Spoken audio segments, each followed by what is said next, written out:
Hi guys, একটা অবশ্য মুখ দিছি কারণ বাজারে গেছিলাম। বাজার থেকে আজকে চিকেন আনছি। বা মনে মনে ভাবছি আজকে একটু চিকেন ভর্তা বানাবো। একটা অবশ্য কি ক্যান্ডিডেট শেষ। এবার বাজারে গেছি। বাজারে যে একটা গরম লাগে, তো আজকে তোমাদেরকে চিকেন ভর্তা বানিয়ে দেখাবো। তো আমাদের সঙ্গে আমার সঙ্গে থাকো। এই যে দেখো চিকেন। তো চিকেন দিয়ে একটু মানে বাজারে কাটছি, তো বাজার থেকে একটু মানে বড় বড় পিস করছে আর কি। তো আমি একটু এটাকে বইয়া ছোট পিস বানাবো। আর চিকেন ভর্তা বানাইলে ছোট পিস করতে লাগে, তোমরা নিশ্চয়ই জানো। তো আমিও একটু ছোট বানাবো।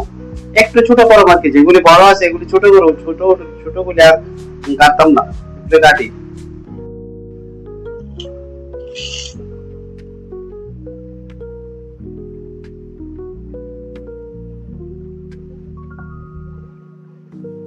তো বাজার থেকে আনলে চিকেন একটু বড় বড় কাটা দেয়। তার আমি কইছি যে চিকেন একটু ছোট করে কাটতো। তো আমি তারা তো ছোট করছে করছে, আমি আর একটু ছোট করতেছি একদম সাইজটা মোটামুটি এমন একটা সাইজ হইলে সুন্দর আর কি। এই যে সাইজটা, এই সাইজটা হইলে মানে ভর্তাটা ভালো লাগবে আর কি, দেখতে ভালো লাগবে আর কি। এমনি তো আমরা বাড়িতে খাবো বড় আর ছোট কিনা, তবে আমি একটু সাইজটা মিলিয়ে কাটতেছি আর কি। যেগুলো মানে এই হাড্ডিগুলো আছে ওগুলি একটু শুরু করে দেবো আর কি। আর যেগুলো তেল একটু শুরু করলে তো আরো তেল কমে যাবো। তো বেশি একটা ছোট করতাম না, ছোট একটা মোটামুটি নর্মাল একটা ছোট করবো আর কি। খাইছে এটা শক্ত খায় বালু। দেখ তো ওইটা কাটতে রইলাম। বেশ সবজি কাটতাম না একটু। আজকে প্রথম ট্রাই করুন চিকেন ভর্তা বানাইয়া। কেমন লাগে আমি জানি না, আসলে হয়তো বা ভালো হইতে পারে, খারাপ মানে ভালো তো হইতেই না, কারণ আজকে নতুন ট্রাই করতেছি। তো তোমরা অবশ্যই আমার লোকে থাকো, হেল্প করে কেমন বানানো লাগে। বেশি ছোট করতাম না, কারণ এদিকে যখন সিদ্ধ করুন না তখন এগুলি কমে যাবো গা। কমে গেলে এটা আরো ছোট হয়ে যাবো না, তেল দিই তেল দিয়ে আরো ছোট হয়ে যাবো গা। তো এটা বেশি ছোট করতাম না আর কি, চলবো আর কাটতাম না। এখন আলু পেঁয়াজ বেরিয়ে প্রেসার কুকারে সিদ্ধ বসাইয়া আলু পেঁয়াজ একটা আর কি। আলু দিতাম না, পেঁয়াজ দিব আর কি, বলে আলুটা কই লাইছি। অর্থাৎ আলু দেয় না। তো চলো আমি যে প্রেসার কুকারে সিদ্ধ বসাই। তো এই ভালো করে ধুয়ে নেবো। আর ভালো করে না ধুইলে গেলাম ভালো টাও থাকতে পারে, ভালো না থাকুক, রোগ করে ভালো করে না গেলে তো না দেখতে ভালো তো রাখতে পারে, ছাত্র হয়ে বুঝতো না। তখন যত বড় এই লাল জলটা যত বড় না দেখো, তত বড় এটা যেটি মিনিমাম 2-3 মাস জল লাগে। আর এখন তো জলের অভাব নাই, আগের জল কমা ছিল। এখন তো জল যা আছে সাফিসিয়েন্ট আছে, আমার জলে 2-3 বার দিলে কোনো অসুবিধা হতো না।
পেঁয়াজ আগে চামড়াটি ফালাইয়া ধুইয়া এরপরে কুচি কুচি করে কাটো। আমি দাও দিয়ে কাটি, আমি ছুরি দিয়ে কাটতে পারি, ছুরি দিয়ে কাটতে গেলে আমার পুরো হাত কেটে যাবো। দাও দিয়ে কাটার চেষ্টা করো, তোমরা দেখো। আর মাংস লইছি 300 গ্রাম। তো 300 গ্রামের মাংসের মধ্যে কতটুকু পেঁয়াজ দিতে বা কয়টা পেঁয়াজ দিতে, আমি পরিমাণ তো 4-5টা পেঁয়াজ দিছি। তো তোমরা কয়টা পেঁয়াজ লাগবে একটু জানাইও। ফার্স্ট টাইম কিন্তু বানাইতেছি, খারাপ হয়েছে তো আমরাই খামো, টেস্ট করবো আর কি।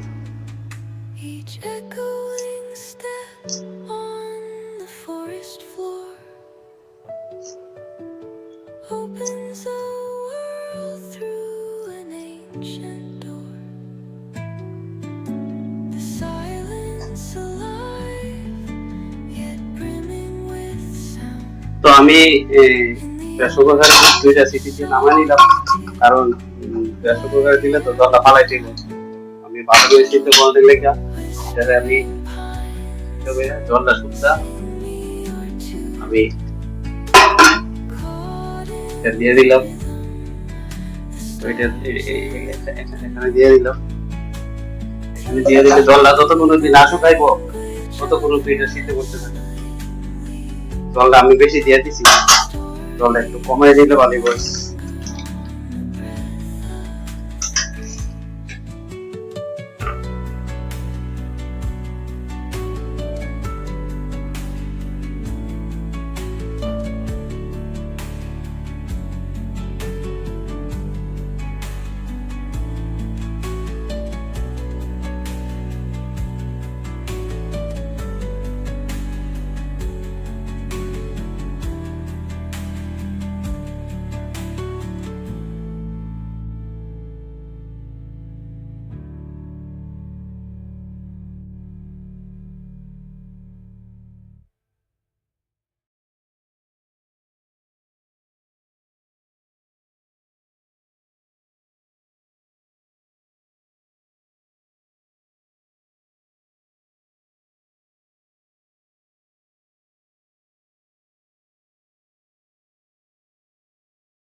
এটা যতক্ষণ অব্দি জলটা না শুকাইবো, এটা আমি সিদ্ধ করে জলটারে পুরা শুকাই দেবো, কারণ জলটা ফালাইলে তো এটা তেলে যাবো না, কিন্তু এটা বুঝতে থাকবো আর কি।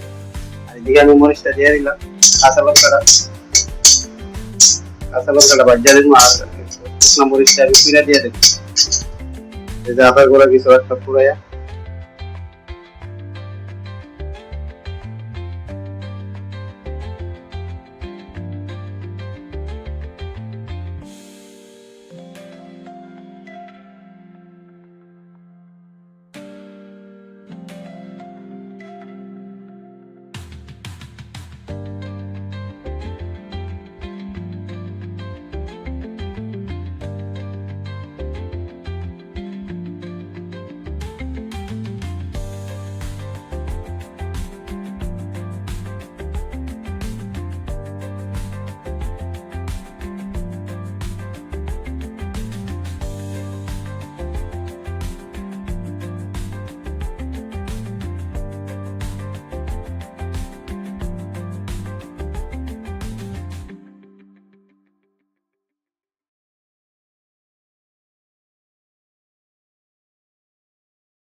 পেঁয়াজ, মরিচ আর এদিকে আদা রেডি করে রাখলাম, একটু পরে বানাবো।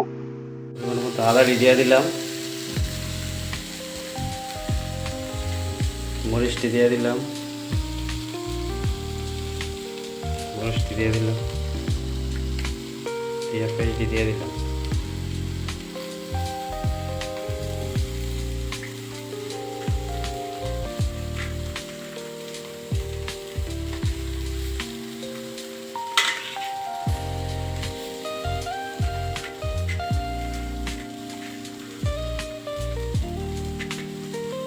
এটা দিয়ে দিলাম, দিয়ে একটু মিক্সড করবো আর কি।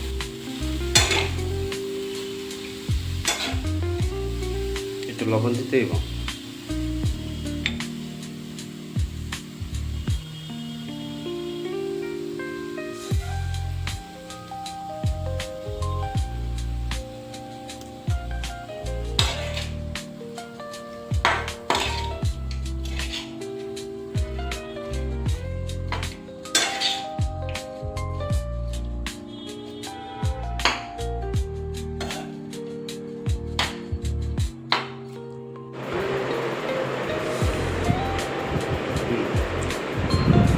Oi, bom.